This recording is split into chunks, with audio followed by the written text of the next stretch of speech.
Ibu bapak, saudara-saudari, saya bangga dengan orang Katolik. Kalau ada grup band papan atas, mereka war tiket. Sekarang di bulan Ramadan orang berburu takjil. Di hari suci ini umat Katolik nggak mau kalah, berburu kursi gereja. Ya kan? Siapa cepat dia dapat duduk di VIP. Yang terlambat siap duduk di tenda. Kalau siang hari duduk di tenda sambil cium bau amis ikan asin. Kenyang kagak, enak iya. Ibu bapak, saudari-saudara, tadi saya ngeliatin ya, ini udah dipotong loh. Kalau misa malam Paskah, aslinya liturginya bacaannya 9. Ini saya udah diskon loh, cuman separohnya loh tadi loh. Tadi di misa pertama semakin lebih panjang karena apa? Karena bacaan pertama kitab Kejadian dinyanyiin. Pada hari ini Tuhan Allah menciptakan jadilah petang dan pagi hari pertama. Coba hari pertama sampai hari ke-6 coba. Mau kelar jam 12 dan saya bilang gak usah yang kedua dinyanyiin, langsung aja referennya. Jadilah hari pertama. Pokoknya cepat kan, lebih cepat ya. Tapi karena saya lihat semua tadi ketika saya lihat dari atas pada begini nih. Ketika bacaan pertama ditutup apa? Kelihatan tahu. Saya usul ya nanti ya PKG pasang ini kamera dari sini. Jadi ketika yang muak di-zoom masuk ke sini. Oh.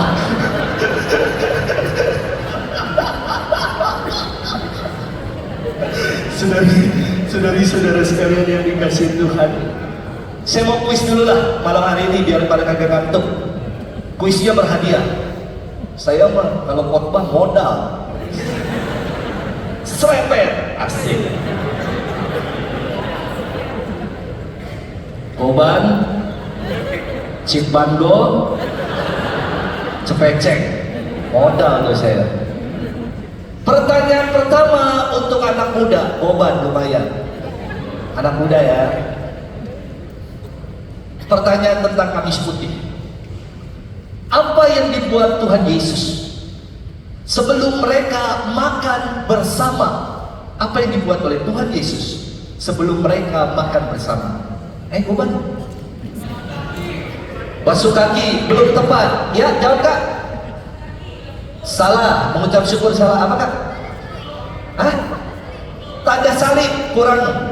Ada lagi? Koban. Iya Kakak. Iya Kak.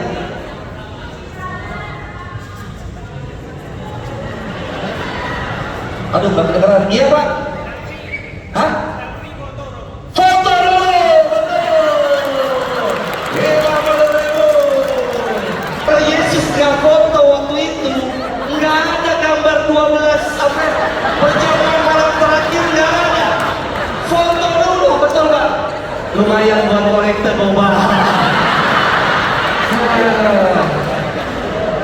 Pertanyaan umum buat siapa saja. Cip Bango, 75.000. Pada zaman Rasul Paulus, kalau orang mau cukur rambut, cukurnya di mana?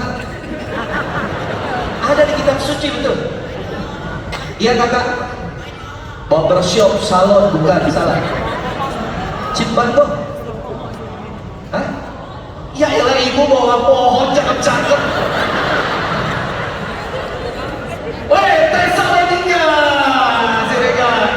Tesalonika, salonnya si Tete Ika. Tesalonika, Cilbango. Lumayan. 75.000. Pertanyaan terakhir Cepecek ini. Saudara-saudara, pertanyaan terakhir ya. Tadi betul. Di zaman Rasul Paulus kalau mau potong rambut di mana? Tesalonika, di salon Tete Ika ya. Tesalonika, ada tuh kitabnya ya. Pertanyaan terakhir. Saya lagi nyari pertanyaannya apa? Oke. Kitab apa yang paling ditakuti sama anak-anak sekolah? Kitab apa yang paling ditakuti sama anak sekolah? Iya Bu? Kitab apa Bu? Kitab Ulangan. Kitab Ulangan, ya betul. Kalau anak-anak sekolah dulu, besok Senin ada ulangan. Ih, ulangan. Takut. Ya elah, Nopejigo habis gitu doang. Modal ya penting. Saudari-saudara sekalian yang dikasihi Tuhan, saya ingin bermenung begini ya. Kenapa sih orang cari uang? Kenapa sih kalau lihat uang di jalan gitu ya, terus orang celingan cinggung lihat, ada yang lihat kayak gitu, atau pura-pura diinjak dulu, atau dia pura-pura jatuhin apa gitu ya, supaya nggak ketahuan, habis itu dipungut. Kenapa uang bikin orang senang ya? Coba lihat yang tadi dapat uang, coba lihat ya, itu dibalik uang ya kan, dibalik uang, dibalik gambar pahlawan, selalu ada gambar orang yang senang. Orang yang senang senyum sembari dia nari. Saudari-saudara sekalian yang dikasihi Tuhan, kenapa ya? Kok uang bikin senang? Uang dicari, kalau uang jatuh dipungut. Kenapa ibu bapak saudara-saudara? Jawabannya satu, karena uang berharga.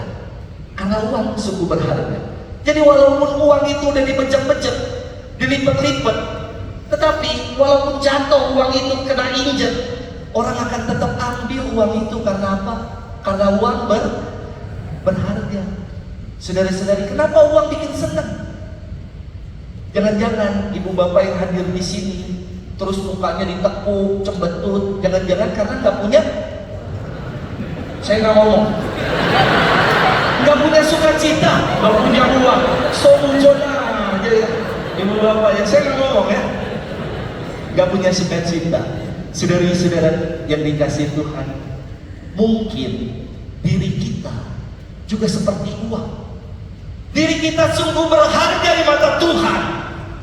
Maka walaupun kita ini jatuh dalam dosa, walaupun mungkin muka kita lecek kayak uang yang dibejek-bejek, tapi Tuhan mau datang memanggul salib untuk menebus setiap dosa-dosa kita dan menghapus hutang-hutang dosa kita, karena diri kita sungguh berharga di mata Tuhan. Amin. Saya cuma mau ngomong gitu aja, keluar Nopejigo aja. Saudari-saudara sekalian yang dikasihi Tuhan, harga diri kita di mata Tuhan berbeda dengan harga diri dalam pandangan dunia. Saudari-saudara, harga diri dunia itu ditentukan dari apa yang kita pakai. Kalau ibu-ibu datang ke gereja bawa tasnya Hermes, itu jalannya beda. Hermes bro, kalau lagi komuni itu bawa Hermes nggak mungkin ditinggal di situ, tidak mungkin. Itu pasti Hermesnya ditaruh di pergelangan sini, sembari jalannya gini. Kasih lihat Hermes bro. Ya. Hermes, tahu ya Hermes? Bukan Hermes, Hermes mah nama cacing. Bukan. Kalau pakainya LV, Louis Vuitton, saya semenjak tugas di sini tahu loh merek-merek tasnya. Nggak mungkin kalau pakai tas LV, Louis Vuitton itu pakainya dikempit. Nggak bakal.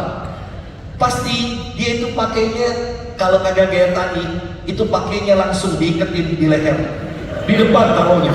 Wow, LV bro, LV, ya, keren. Kalau yang bawa tas merek Chanel, ya. Bukan channel mah TV, channel Chanel, ya. Itu juga gaya pakai tasnya tuh beda ibu bapak saudara-saudara.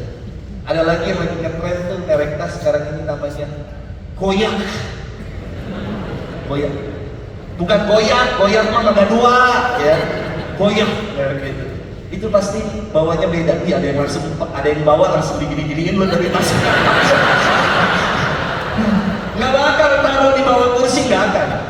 digantung. Harga diri kita menurut cara pandang dunia, itu harga diri kita ditentukan dari apa yang kita pakai. Maka ada konten di medsos yang mengatakan berapa harga outfitmu. Kalau saya ditanya berapa harga outfitmu, jubah dikasih sama Uman, bel dibeliin juga sama Uman, sepatu persembahan dari Uman. Harga diri saya maka untuk melayani umat. Amin.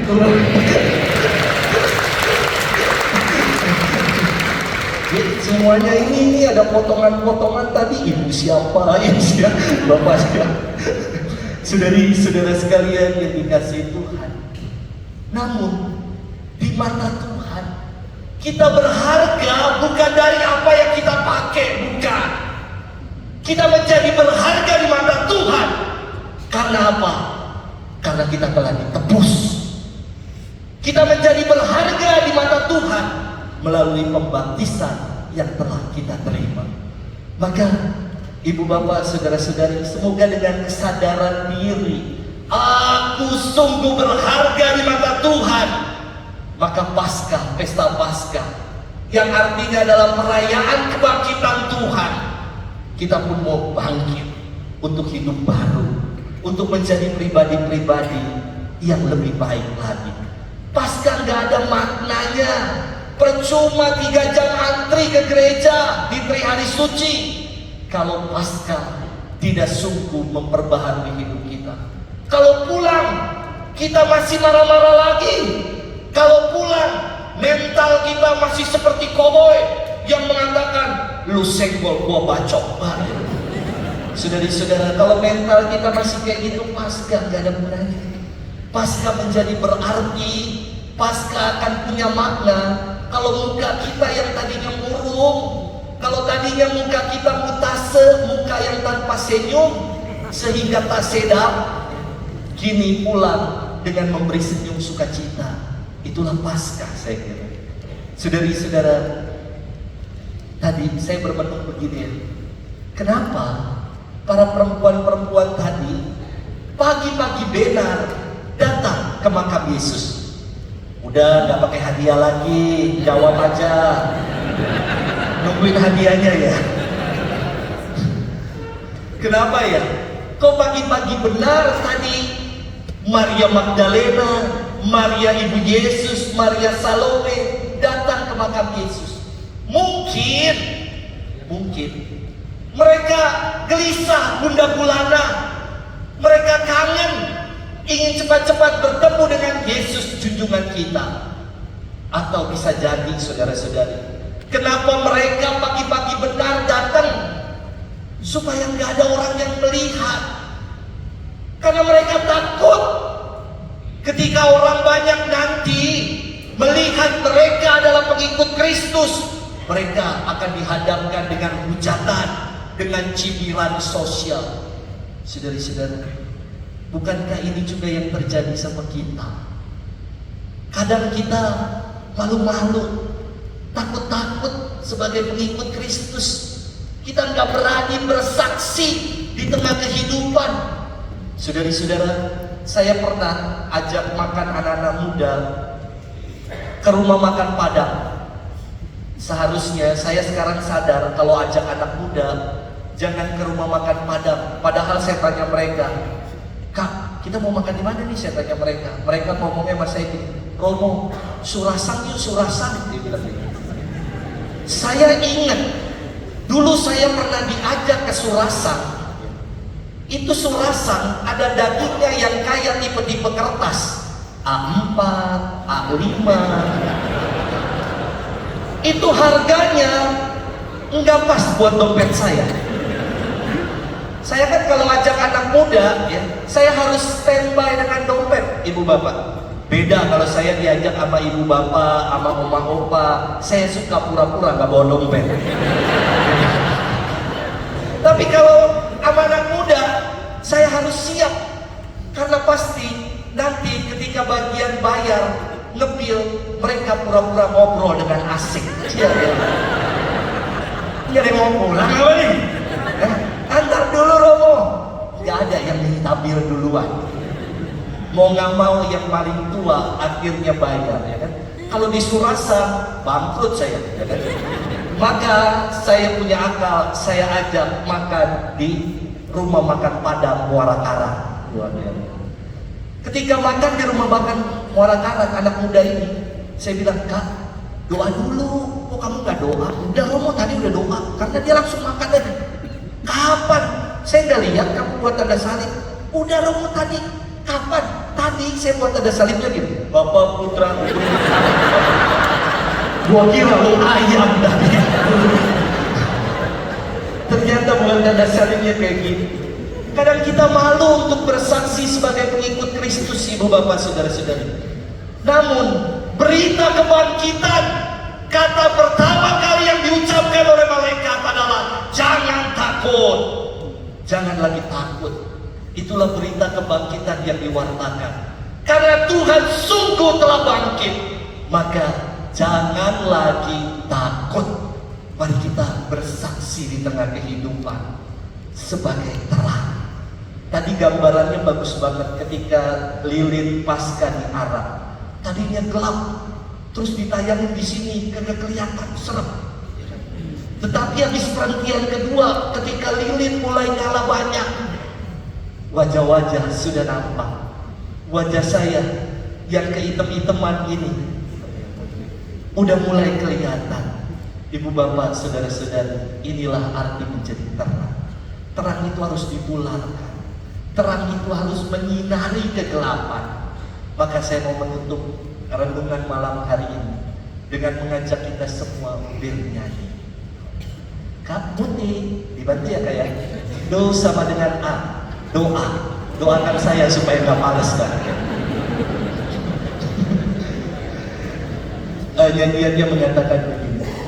Hitam kini, hitam nanti, gelap kini akan berganti. Kita nyanyi sama-sama.